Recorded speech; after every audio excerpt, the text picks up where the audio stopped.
Hello दोस्तों, good morning. कैसे हैं आप लोग? आप लोगों की पढ़ाई कैसी चल रही है?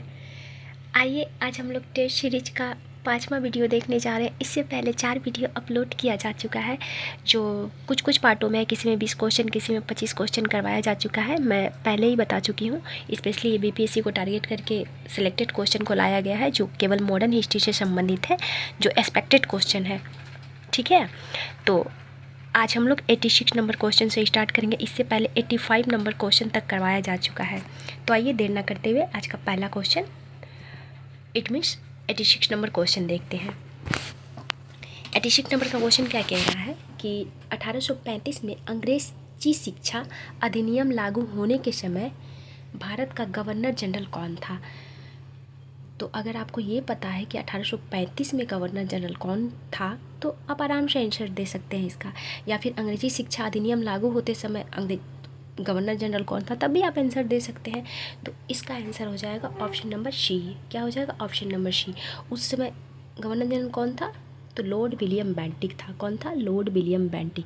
ठीक है, अगर लॉर्ड विलियम, आइए पहले इससे संबंधित जान लेते हैं, इसके बाद लॉर्ड विलियम बेंटिक के बारे में जानेंगे। ठीक है, अंग्रेजी शिक्षा की बात की जाए तो 1835 का अंग्रेजी शिक्षा अधिनियम लॉर्ड विलियम बेंटिक के शासनकाल में लागू हुआ था, और यह मैकाले के मिनट ऑन इंडियन एजुकेशन से प्रभावित था। किससे प्रभावित था?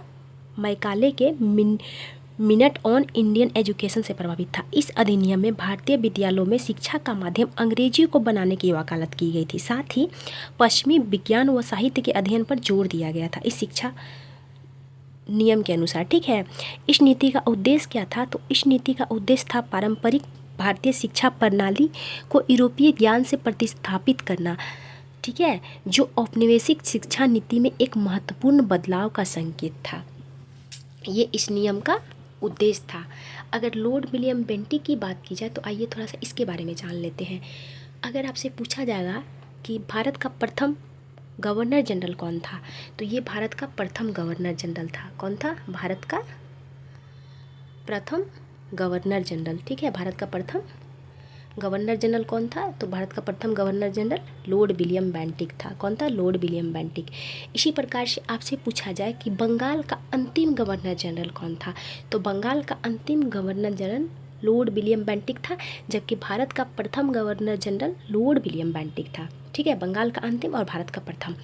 अगर आपसे सती प्रथा अधिनियम की बात की जाए कि सती प्रथा पर प्रतिबंध किसके शासनकाल में लगाया गया था, या किस गवर्नर जनरल ने सती प्रथा पर प्रतिबंध लगाया था, तो लॉर्ड विलियम बेंटिक।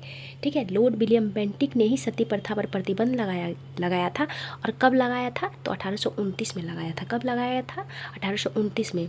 और किसके सहयोग से सती प्रथा पर प्रतिबंध लगाया गया था? तो राजा राम मोहन के सहयोग से। किसके सहयोग से? राजा राम मोहन के सहयोग से लाया गया था।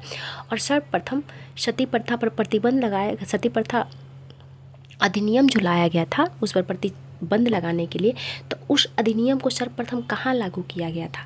तो उस अधिनियम को सर्वप्रथम लागू किया गया था बंगाल में। कहाँ लागू किया गया था? बंगाल में लागू किया गया था। और 1830 में इसे मद्रास और बम्बई में भी लागू कर दिया गया, लेकिन सर्वप्रथम बंगाल में लागू किया गया था। तो आप लोग याद रखिएगा इसे। ठीक है, किस धारा के तहत इसे लाया गया था? धारा 17 के तहत। किस धारा के तहत सती प्रथा पर प्रतिबंध लगाया गया था? धारा 17 के तहत इस पर प्रतिबंध लगाया गया था, और विलियम बेंटिक के शासनकाल में राजा राम मोहन के सहयोग से। अगर आपसे पूछ लिया जाए कि राजा राम मोहन को राजा की उपाधि किसने दिया था, तो राजा राम मोहन को राजा की उपाधि मुगल शासक अकबर द्वितीय के द्वारा दिया गया था, राजा की उपाधि। जबकि अगर राजा राम मोहन को राय की उपाधि आपसे पूछ लिया जाए कि राजा राम मोहन को राय की उपाधि किसने दिया था, तो बंगाल के नवाब के द्वारा राजा राम मोहन को राय की उपाधि दिया गया था। ठीक है, आइए वेलेजली के बारे में जानते हैं। वेलेजली का शासनकाल किसके लिए प्रसिद्ध था? तो वेलेजली का शासनकाल जो है सहायक संधि के लिए प्रसिद्ध था। किसके लिए प्रसिद्ध था? सहायक संधि के लिए वेलेजली का शासन काल प्रसिद्ध था। अगर डलहौजी की बात की जाए तो डलहौजी का शासनकाल किसके लिए प्रसिद्ध था? डलहौजी का शासनकाल हड़प नीति के लिए प्रसिद्ध था। किसके लिए प्रसिद्ध था? हड़प नीति के लिए। हड़प नीति किसके शासनकाल में लाया गया था?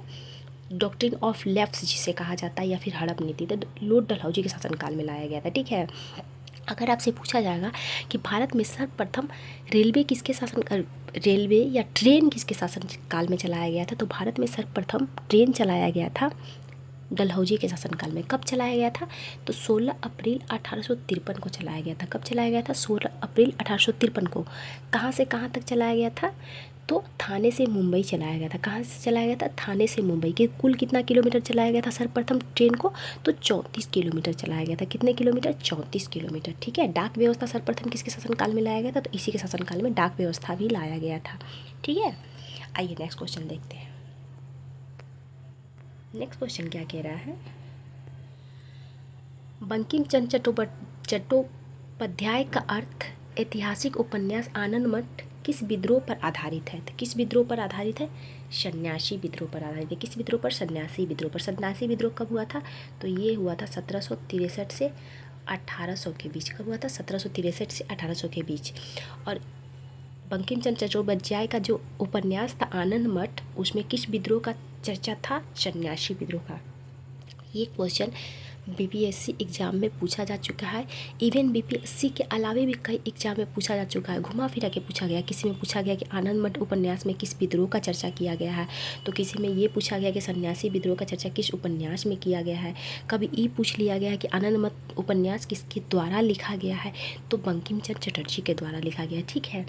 आपसे पूछेगा कि वंदे मातरम की रचना किसके द्वारा किया गया था, तो वंदे मातरम की रचना भी बंकिम चंद्र चट्टोपाध्याय के द्वारा किया गया था। किसके द्वारा किया गया था वंदे मातरम की रचना? तो बंकिम चंद्र के द्वारा किया गया था। ठीक है। एक क्वेश्चन और पूछता है कि वंदे मातरम को गाने में कुल कितना समय लगता है? तो 65 सेकेंड लगता है। कितना सेकेंड लगता है? 65 सेकेंड लगता है। ठीक है। एक क्वेश्चन और आपसे पूछा जा सकता है कि भारत का राष्ट्रीय गीत क्या है? वंदे मातरम है। वंदे मातरम को राष्ट्रीय गीत के रूप में भारतीय संविधान द्वारा कब अपनाया गया था? तो 24 जनवरी 1950 को अपनाया गया था। कब अपनाया गया था? 24 जनवरी 1950 को। और 24 जनवरी 1950 को ही जनगण मन को राष्ट्रीय गान के रूप में भी अपनाया गया था। ठीक है। तो भारत का राष्ट्रीय गीत वंदे मातरम, भारत का राष्ट्रीय गान जनगण मन, और दोनों को कब अपनाया गया था राष्ट्रीय गीत और राष्ट्रीय गान के रूप में? 24 जनवरी 1950 को अपनाया गया था। ठीक है। और जनगण मन की रचना किसने किया है? तो रविन्द्रनाथ टैगोर ने। जबकि वंदे मातरम की रचना बंकिम चंद्र चट्टोपाध्याय के द्वारा किया गया। ठीक है। संथाल विद्रोह की बात की जाए, संथाल विद्रोह कब हुआ था? 1855 में। कब हुआ था? 1856 में देता है, लेकिन 1855 में हुआ था प्रारंभ। 1856 तक में तो कुचल दिया जा चुका था इसे अंग्रेजों के द्वारा।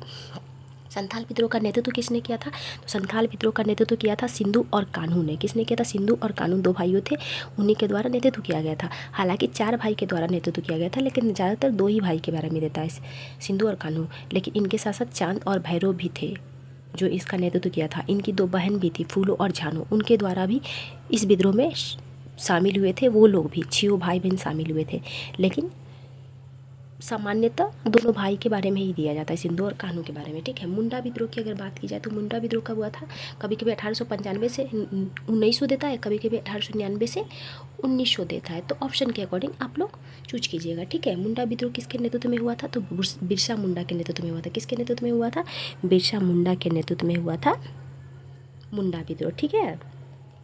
एक अगर पोलीगर के विद्रोह के बारे में आपसे पूछा जाए कि पोलीगर विद्रोह कहाँ हुआ था, तो पोलीगर विद्रोह तमिलनाडु में हुआ था। कहाँ हुआ था? तमिलनाडु में हुआ था। कब हुआ था? तो 1799 से 1801 के बीच हुआ था। कब हुआ था? 1799 से 1801 के बीच हुआ था। ठीक है। आइए नेक्स्ट क्वेश्चन देखते हैं। नेक्स्ट क्वेश्चन क्या कह रहा है? निम्नलिखित में से कौन सा विद्रोह टीटू मीर के नेतृत्व में ब्रिटिशों के खिलाफ पहला सशस्त्र कृषक विद्रोह था? तो कौन सा विद्रोह था? नरकल बेरिया विद्रोह। कौन सा था? नरकल बेरिया विद्रोह। आइए नरकल बेरिया विद्रोह के बारे में जान लेते हैं। ब्रिटिशों के खिलाफ पहला सशस्त्र किसान विद्रोह, जिसे नरकल बेरिया विद्रोह के नाम से भी जाना जाता है, टीटू मीर के नेतृत्व में हुआ था यह विद्रोह। ठीक है।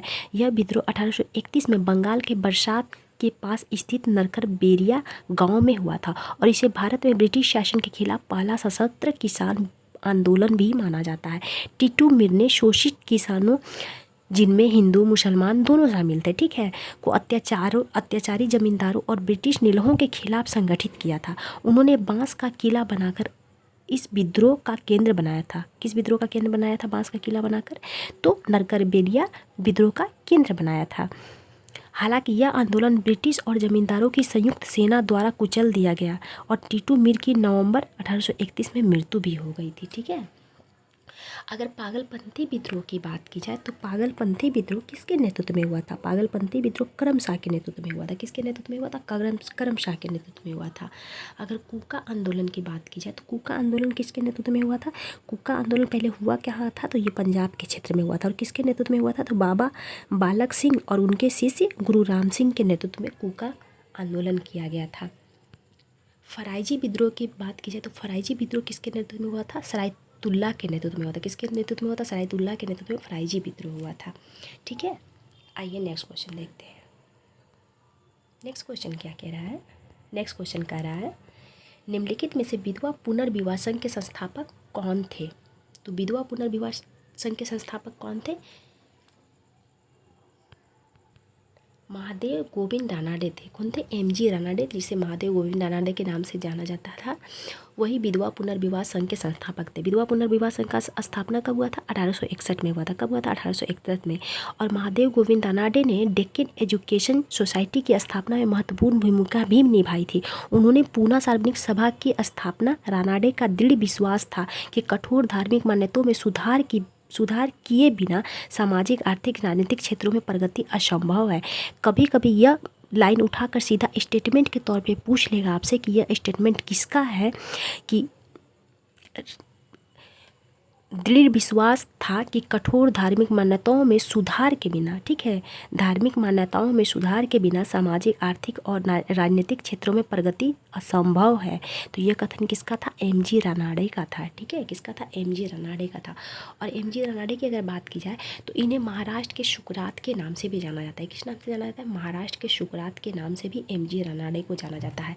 अगर राजा राम मोहन की बात की जाए तो आपसे पूछा जाएगा कि ब्रह्म समाज की स्थापना किसने की थी? तो ब्रह्म समाज की स्थापना राजा राम मोहन ने की थी। कब की थी? 1828 में। कब की थी? 1828 में। आपसे पूछा जाएगा संवाद कौमुदी किसकी रचना है? तो राजा राम मोहन की है। किसकी है? राजा राम मोहन की। आत्मीय सभा की स्थापना किसने किया था?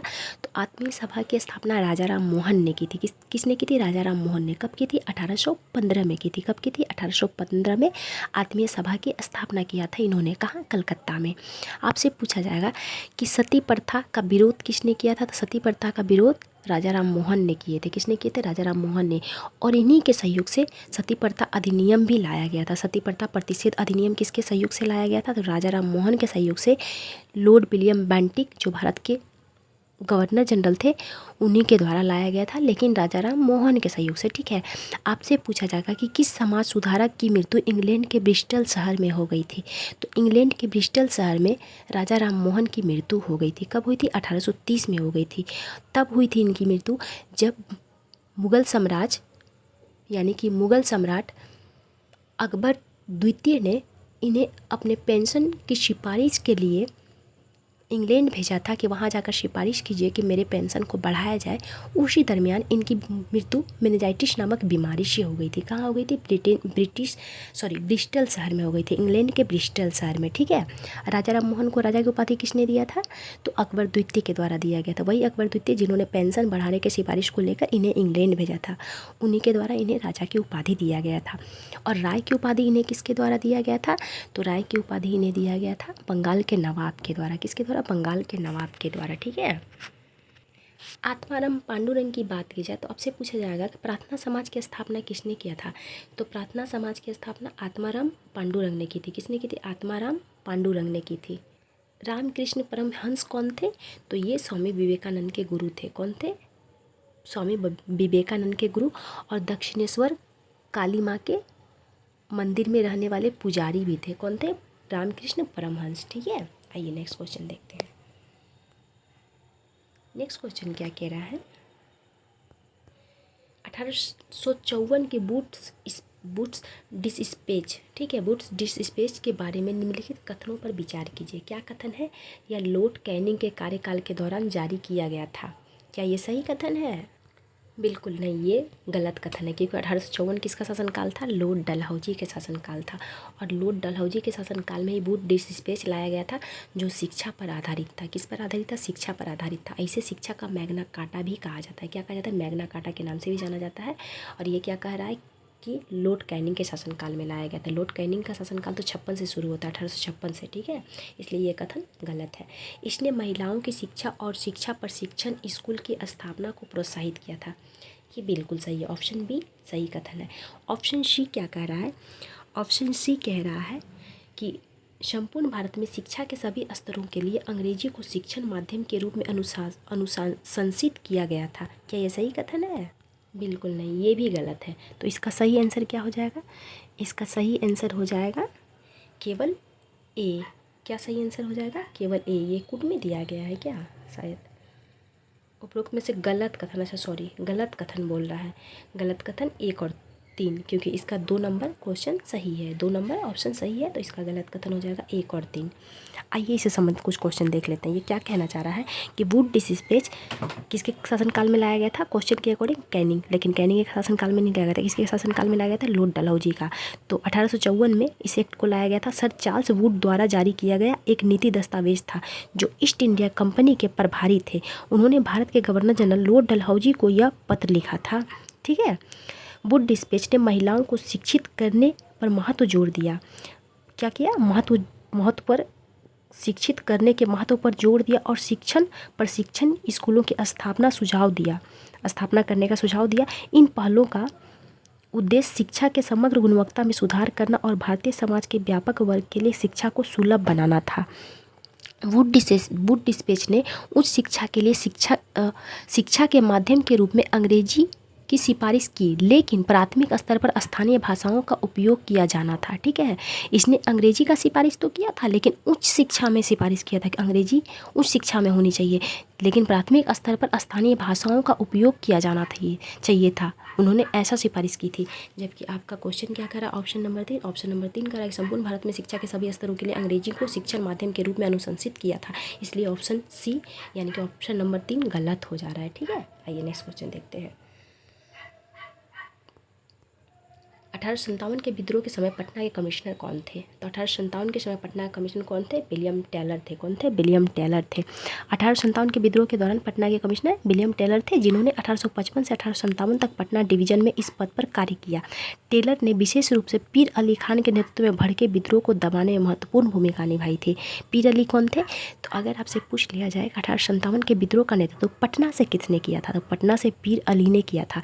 एक बार बीपीएससी एग्जाम में ही पूछा गया था कि 1857 के समय विद्रोह में पटना से विद्रोह का नेतृत्व करते हुए पीर अली कौन थे?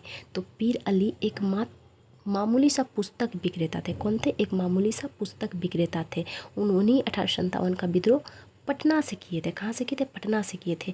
लेकिन ओवरऑल अगर आपसे बिहार से पूछ लिया जाए कि 1857 के विद्रोह का नेतृत्व बिहार से किसने किया था, तो वीर कुंवर सिंह हो जाएगा। कौन हो जाएगा आंसर? वीर कुंवर सिंह हो जाएगा। लेकिन अगर आपसे पटना से पूछा जाए तो पटना से पीर अली होंगे। कौन होंगे? पीर अली होंगे, ठीक है। आइए नेक्स्ट क्वेश्चन देखते हैं।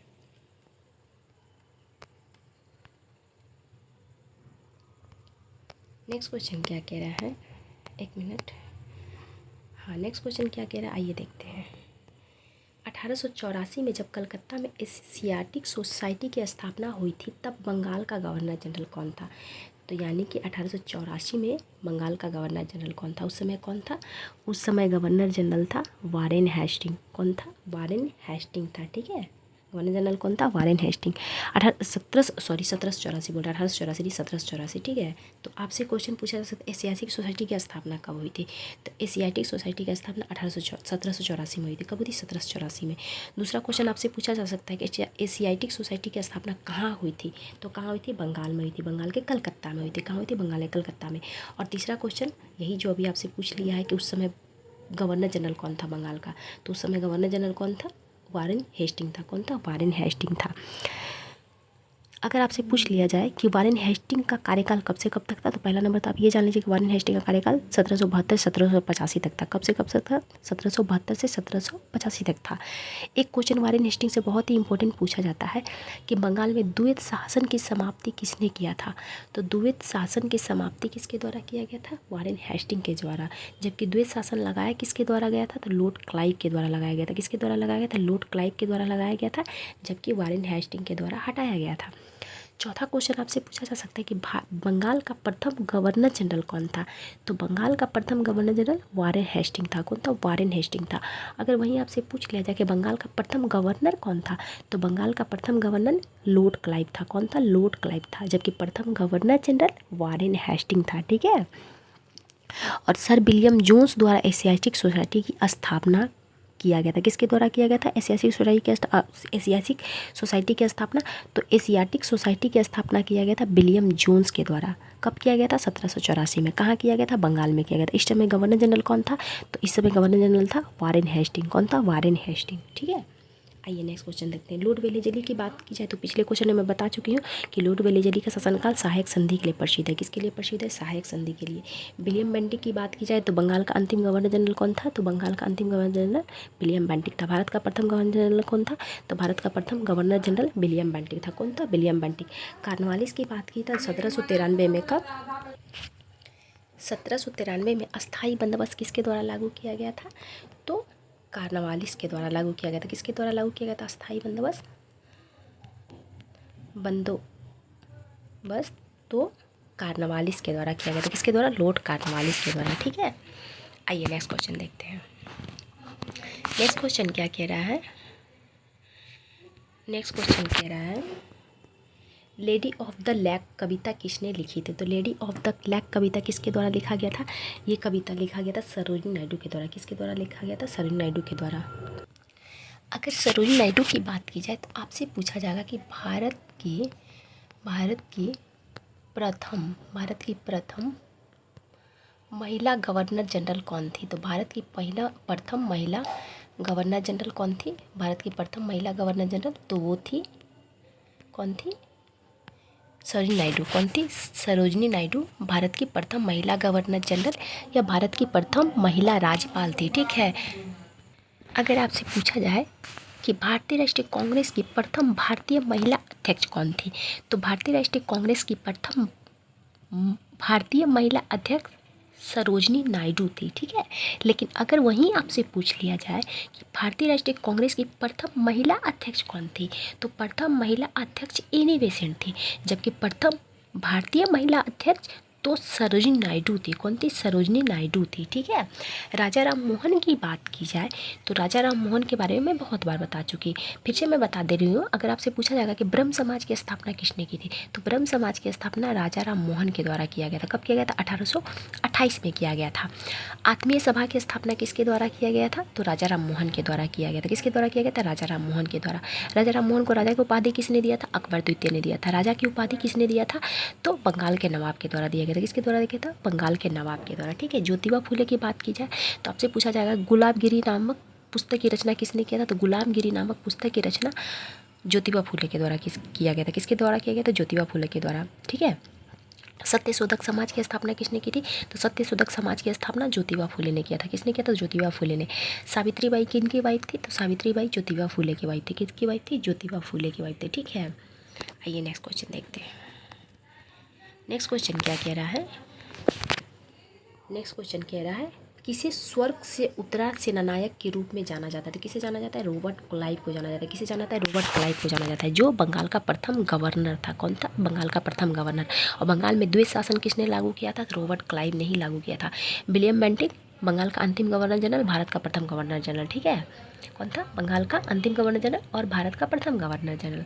कॉर्नवालिस की बात की जाए तो लॉर्ड कॉर्नवालिस भारत में अस्थाई बंदोबस्त का जनक किसे कहा जाता है? तो लॉर्ड कॉर्नवालिस को कहा जाता है। और इन्हीं के द्वारा 1793 में भारत में अस्थाई बंदोबस्त लागू किया गया था। किसके द्वारा? लॉर्ड क्लाइव के द्वारा। ठीक है। अस्थाई बंदोबस्त को इजारेदारी प्रथा भी कहा जाता है, जमींदारी व्यवस्था भी कहा जाता है और सूर्यास्त कानून भी कहा जाता है। ठीक है। आइए नेक्स्ट क्वेश्चन देखते हैं। नेक्स्ट क्वेश्चन क्या कह रहा है? नेक्स्ट क्वेश्चन कह रहा है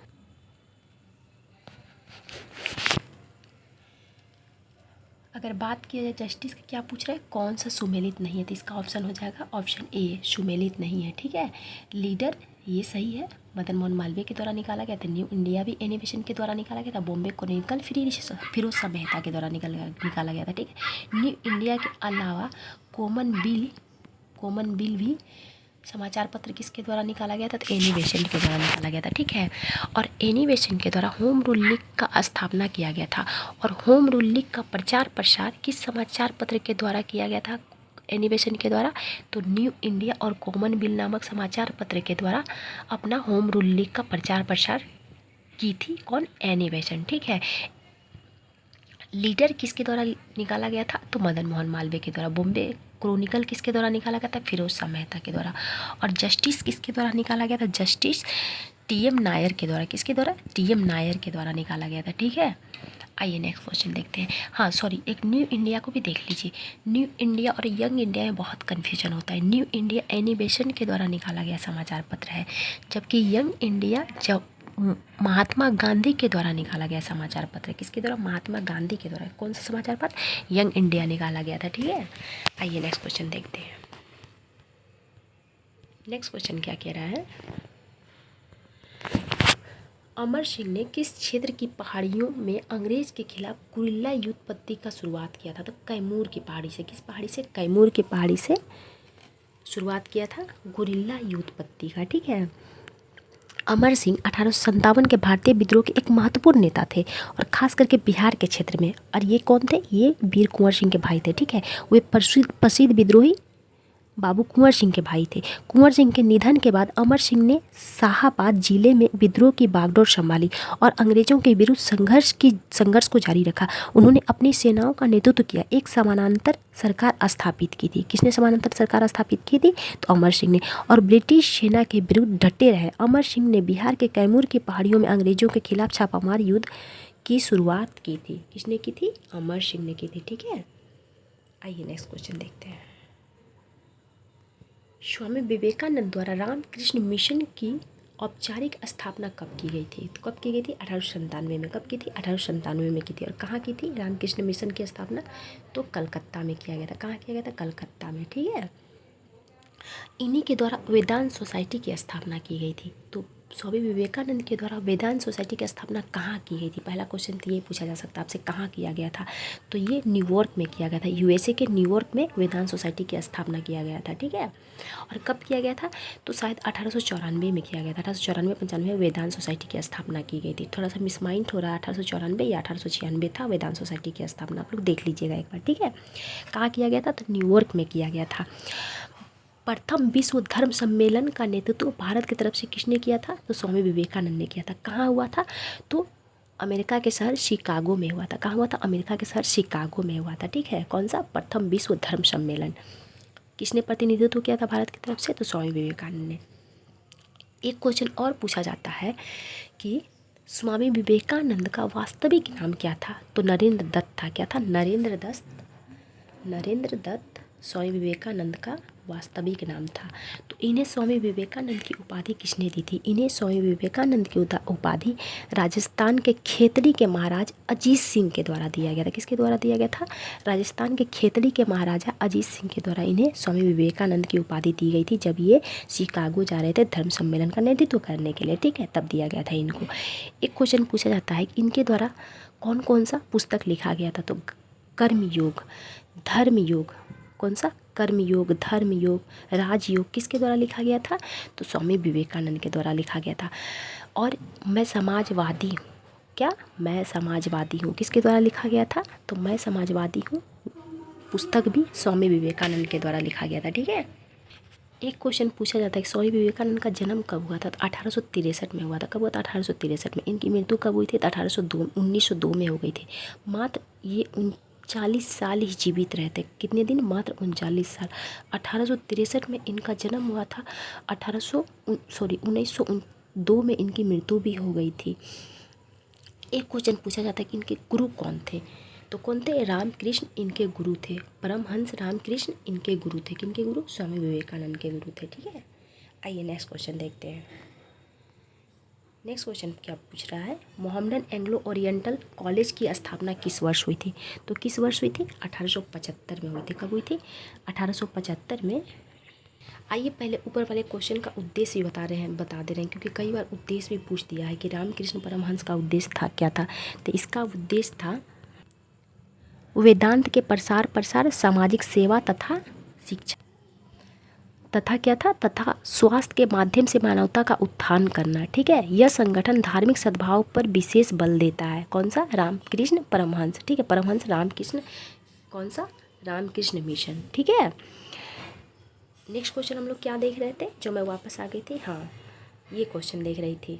मोहम्मदन एंग्लो ओरिएंटल कॉलेज की स्थापना कब हुई थी? तो कब हुई थी? 1875 में हुई थी। कब हुई थी? 1875 में। इसकी स्थापना किसने किया था? तो सैयद अहमद खान ने स्थापना की थी 1875 में, अलीगढ़ में। कहाँ की थी? अलीगढ़ में। भारतीय मुसलमानों को आधुनिक पाश्चात्य शिक्षा प्रदान करने के उद्देश्य से की गई थी इसकी स्थापना। ठीक है, बाद में यही संस्था किस नाम से जाना गया? अलीगढ़ मुस्लिम विश्वविद्यालय के रूप में विकसित हुआ, और आज भी इसे अलीगढ़ मुस्लिम विश्वविद्यालय के नाम से जाना जाता है। ठीक है, आइए नेक्स्ट क्वेश्चन देखते हैं। नेक्स्ट क्वेश्चन क्या है? पिंडारियों के संबंध में निम्नलिखित में से कौन सा कथन सही है? तो कौन सा कथन सही है? वे प्रथम आंग्ल मैसूर युद्ध में हैदर अली के सहयोगी थे? बिल्कुल नहीं, ये कथन गलत है। वे तालपुरा अंग्रेज अमीर के शासन से पहले सिंध के क्षेत्र के शासक थे? बिल्कुल नहीं। वे मराठा सेना से जुड़े किराए के सैनिक थे? बिल्कुल, ये सही है। तो इसका आंसर क्या हो जाएगा? सही, ऑप्शन नंबर सी सही है। ठीक है, ये बंगाल के क्षेत्र में साहूकार थे? बिल्कुल नहीं। इसका आंसर क्या हो जाएगा? ऑप्शन नंबर सी हो जाएगा। ठीक है, पिंडारी अनियमित सैन्य समूह थे। कौन थे? पिंडारी अनियमित सैन्य समूह थे जो मुख्य रूप से मध्य भारत में सक्रिय थे, विशेषकर 18वीं और 19वीं शताब्दी के शुरुआत में मराठा साम्राज्य के पतन के दौरान वे लूटपाट के लिए प्रसिद्ध थे और अधिकांशतः ब्रिटिश क्षेत्रों को निशाना बनाते थे। ब्रिटिशों ने अंततः 1817-18 में पिंडारियों के युद्ध में उन्हें कुचल दिया गया। ठीक है, एक क्वेश्चन पूछा जाता है कि पिंडारियों का दमन करने का श्रेय किसे दिया जाता है? तो किसे दिया जाता है? सिलीमन, कैप्टन सिलीमन को दिया जाता है। किसे दिया जाता है? पिंडारियों का दमन का श्रेय किसे दिया जाता है? कैप्टन सिलीमन को दिया जाता है। और किसके शासनकाल में इसका दमन किया गया था? तो विलियम बेंटिक के शासनकाल में। किसके शासनकाल में? विलियम बेंटिक के शासनकाल में। एक बार बीपीएससी में क्वेश्चन पूछा था कि इस गवर्नर जनरल के काल में पिंडारियों का दमन किया गया था, तो विलियम बेंटिक के शासनकाल में। ठीक है, एक बार पूछा था किसने किया था, तो कैप्टन सिलीमन ने किया था। किसने किया था? कैप्टन सिलीमन ने किया था। शायद 65वीं या 66वीं बीपीएससी एग्जाम में ये क्वेश्चन पूछा था कि पिंडारियों का दमन किसने किया था। 65 वाला बीपीएससी में पूछा था, आप लोग देखिएगा प्रीवियस क्वेश्चन, तो आप लोग को मिल जाएगा ये वाला क्वेश्चन कि किसने किया था। तो कैप्टन सिलीमन ने किया था। ठीक है, आइए नेक्स्ट क्वेश्चन देखते हैं। 1832-33 के बीच कोल विद्रोह का नेतृत्व किसने किया था? तो किसने किया था कोल विद्रोह का नेतृत्व? बुद्धो भगत ने किया था। किसने किया था? बुद्धो भगत ने किया था। ब्रिटिश ईस्ट इंडिया कंपनी के विरुद्ध एक प्रमुख आदिवासी आंदोलन था जिसका नेतृत्व बुद्धू भगत सहित कई अन्य जनजातीय नेताओं ने किया था। ठीक है, बुद्धू भगत ने जुआ भगत और जिंदराय मांझी के साथ मिलकर छोटा नागपुर क्षेत्र में कोल और अन्य आदिवासी समुदाय और ब्रिटिशों स्थानीय जमींदारों के खिलाफ संगठित किया था। ठीक है, सिद्धू कानू संथाल विद्रोह का नेतृत्व किया था। किस विद्रोह का? संथाल विद्रोह का। ठीक है, कब हुआ था संथाल विद्रोह? 1855 में हुआ था। बिरसा मुंडा का विद्रोह कब हुआ था? तो मुंडा विद्रोह। कौन सा? मुंडा विद्रोह का नेतृत्व किसने किया था? तो मुंडा विद्रोह का नेतृत्व बिरसा मुंडा ने किया था। कब हुआ था मुंडा विद्रोह? 1899 से 1900 के बीच हुआ था। ठीक है, 1899 से 1900 के बीच हुआ था। आइए नेक्स्ट क्वेश्चन देखते हैं। नेक्स्ट क्वेश्चन क्या कह रहा है? किस रूढ़िवादी बंगाली नेता ने सामाजिक सुधारों का विरोध करते हुए धर्म सभा की स्थापना की थी? तो किसने किया था? राधा कान देव ने किया था। किसने किया था? राधा कान देव ने। स्पेशली ये ब्रह्म समाज को टारगेट कर रहे थे। किसे टारगेट कर रहे थे? राजा राम मोहन के द्वारा स्थापना किया गया ब्रह्म समाज को टारगेट करके इसने धर्म सभा की स्थापना किया था। किसने? राधा कान देव ने की थी। किसने की थी? राधा कान देव ने। ठीक है, कुछ क्वेश्चन लग रहा है छूट गया है ना। 1812 आ गया, 1801-2 कहाँ किए हैं आइए तो देखते हैं। 1810 11। अच्छा, ये सब क्वेश्चन नहीं किए हैं क्या? नहीं किए हैं, आइए देख लेते हैं 1803 नंबर क्वेश्चन।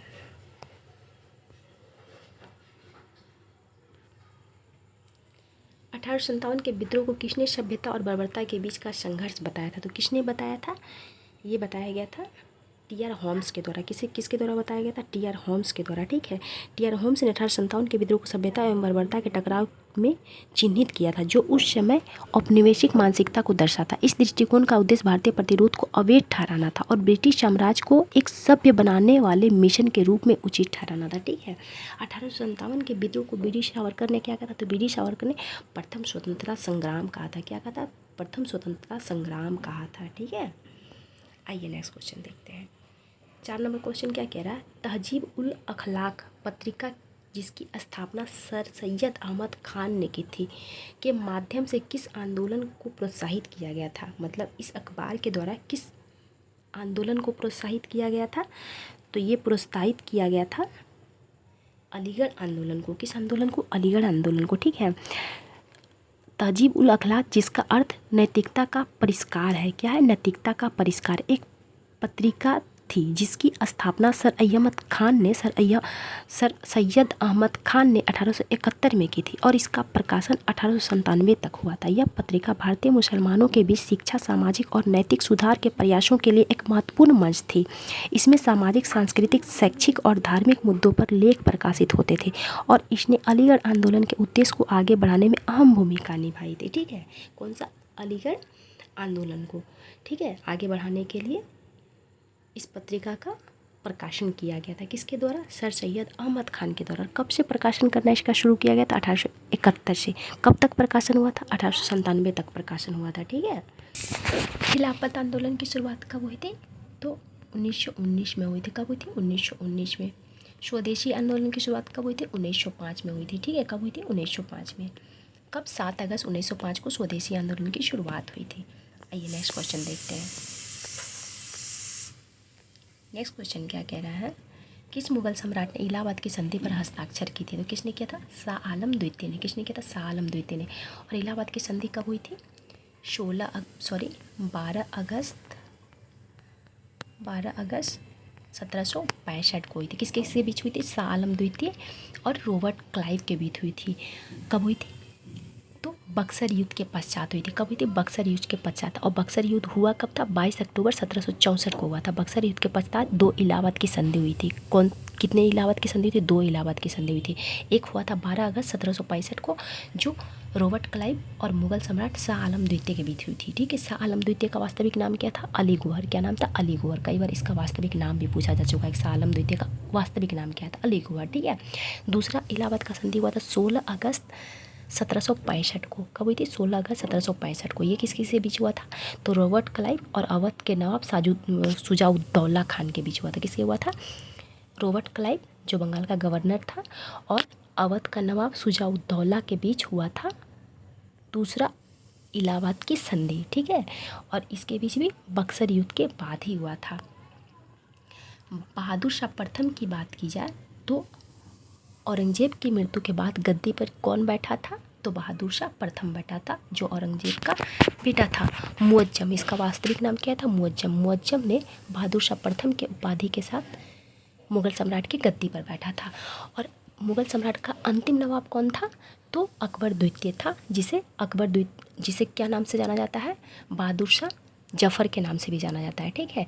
और अकबर द्वितीय ने बहादुर शाह द्वितीय मुगल सम्राट का अंतिम नवाब था, जिसे बहादुर शाह जफर के नाम से भी जाना जाता है। ठीक है। अगर अकबर द्वितीय की बात की जाए तो अकबर द्वितीय के द्वारा ही राजा राम मोहन को राजा की उपाधि दी गई थी। किसके द्वारा दी गई थी? अकबर द्वितीय, जो मुगल सम्राट का एक शासक था, इसी के द्वारा राजा राम मोहन को राजा की उपाधि दी गई थी। ठीक है। आइए नेक्स्ट क्वेश्चन देखते हैं। अच्छा, 20 क्वेश्चन हो गया है, बाकी का क्वेश्चन अगले वीडियो में हम लोग देखेंगे। ठीक है। तो आज 105 क्वेश्चन तक देख चुके हैं, कल 106 नंबर के क्वेश्चन से हम लोग स्टार्ट करेंगे। Thank you so much. मिलते हैं अगले वीडियो में। तब तक आप लोग अपना ध्यान रखिएगा और पढ़ाई अच्छे से कीजिएगा।